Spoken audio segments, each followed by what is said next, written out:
Welcome to our video on what sugar really does inside your body.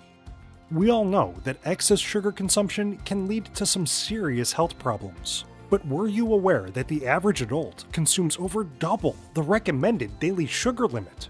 And did you know that there are actually many different types of sugar? Well, here's the rub.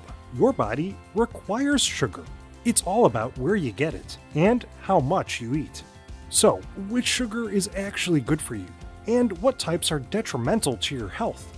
Diabetes Smarts is investigating the effects of sugar on the human body so that you can get a clear understanding of how sugar works once consumed.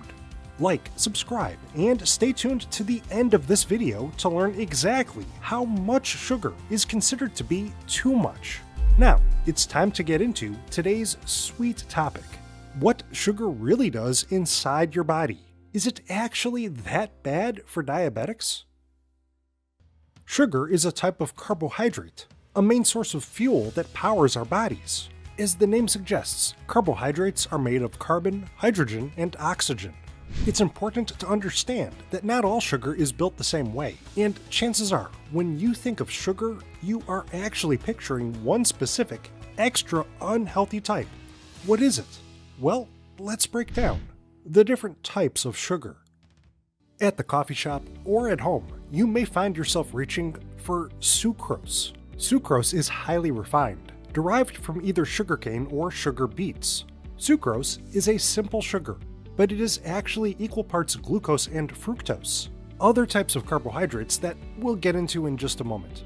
Simple sugars are either monosaccharides or disaccharides, meaning they are composed of either 1 or 2 units of sugar at the molecular level.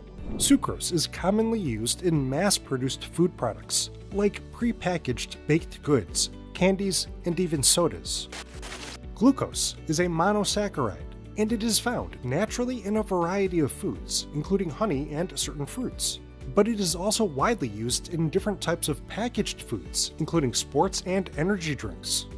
Most food you eat is broken down into glucose inside your digestive system and then sent through your bloodstream to be used as fuel for your muscle cells.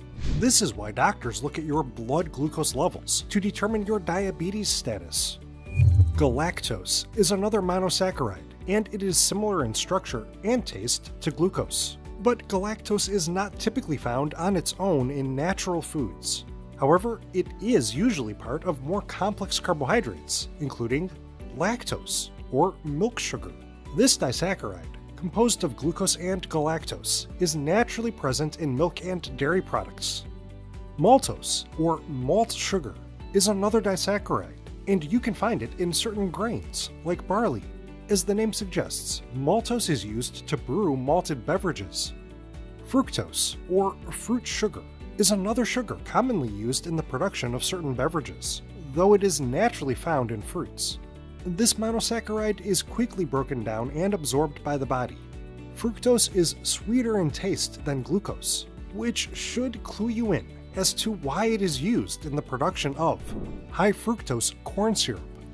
While this sugar is made from natural sugar, don't be fooled. HFCS is not natural to our world. When certain enzymes are added to cornstarch, a glucose syrup is created and then further processed in order to turn a portion of its glucose into fructose. High fructose corn syrup can lead to a particularly fast and steep rise in blood sugar. That's why beverages with HFCS, like sodas, juices, and energy drinks, are associated with blood sugar spikes and an increased risk of developing type 2 diabetes. So what exactly do all these types of sugar actually do once inside your body?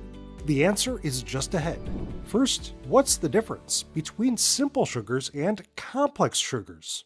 Well, since they are rapidly broken down and digested inside the body, simple sugars offer a quick release of energy. That may be great if you are in the middle of playing an intense sport, but if you're just sitting on the couch, consuming cookies, or crackers, or soft drinks, you will surely experience a sizable rise in your glucose levels within an hour. Liquid sugar can cause a blood sugar spike within 15 to 30 minutes. These products give you those sugar rush feelings, but then they will be followed by a steep sugar crash. This can make you feel exhausted while increasing your cravings for more sugary foods. Simple sugar foods offer little to no nutritional value because they are highly processed and have most of their fiber, vitamins, and minerals stripped away before they hit store shelves. Complex sugars, otherwise known as complex carbohydrates, are a different story. Natural sources of carbohydrates, like whole grains and vegetables, contain polysaccharides, or long chains of sugar molecules. As the name suggests, their more complex structure automatically slows the body's ability to break these long chains down into glucose. Therefore, they will lead to a more gradual and less steep rise in your blood sugar than simple sugars. You can gain complex sugars from whole grains, vegetables, whole fruits, nuts and seeds, and even from some meats. Luckily, these natural foods also give you digestion-slowing fiber, anti-inflammatory antioxidants, heart-aiding unsaturated fats, and insulin sensitivity improving protein. How does simple sugar wreak absolute havoc on all corners of your body? We'll investigate the true destructive power of simple sugar in just a sec. First, what do complex sugars do to your body? Well, if you regularly consume your sugar in the form of complex carbohydrates from foods like black beans, beets, carrots, sweet potatoes, Greek yogurt, even eggs and fish, your body will process the glucose slowly, reducing the risk of a blood sugar spike. These foods also supply powerful, disease-fighting, inflammation-lowering antioxidants, along with blood sugar-stabilizing fiber, heart-healthy fats, and digestion-slowing protein. In fact, studies show that consuming foods with complex carbohydrates can help to improve your long-term insulin sensitivity, which makes your body even more efficient at using your glucose. So what's the flip side? How do simple sugars interact with your body? You may also be wondering, exactly how much sugar is too much sugar? We'll let you know what the experts are saying later in this video, but now it's time to investigate how simple sugars damage your body. First, how does sugar affect your insulin sensitivity? Well, consuming high amounts of sugar, especially simple sugars, can overload your pancreas, forcing it to release extra insulin in an effort to move that excess sugar out of your bloodstream. Over time, this can cause insulin receptors on the surface of cells to become desensitized to insulin, effectively heightening your insulin resistance. Plus, high sugar intake can lead to inflammatory oxidative stress, which may further contribute to a decrease in insulin sensitivity.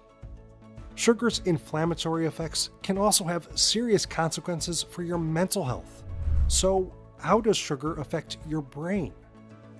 High sugar in your system causes your pancreas to release high levels of insulin, and high insulin in your bloodstream can affect the brain by stimulating feelings of hunger and cravings for sugar-rich foods. So, too much sugar can lead to more sugar. Erratic glucose levels have been shown to interfere with dopamine signaling, which can cause fluctuations in mood. And multiple studies have shown a link between high added sugar intake and the risk of developing depression.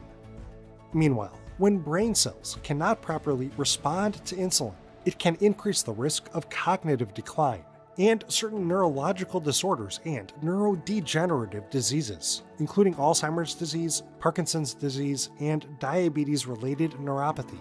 Which brings us to the question, how does sugar affect your nervous system?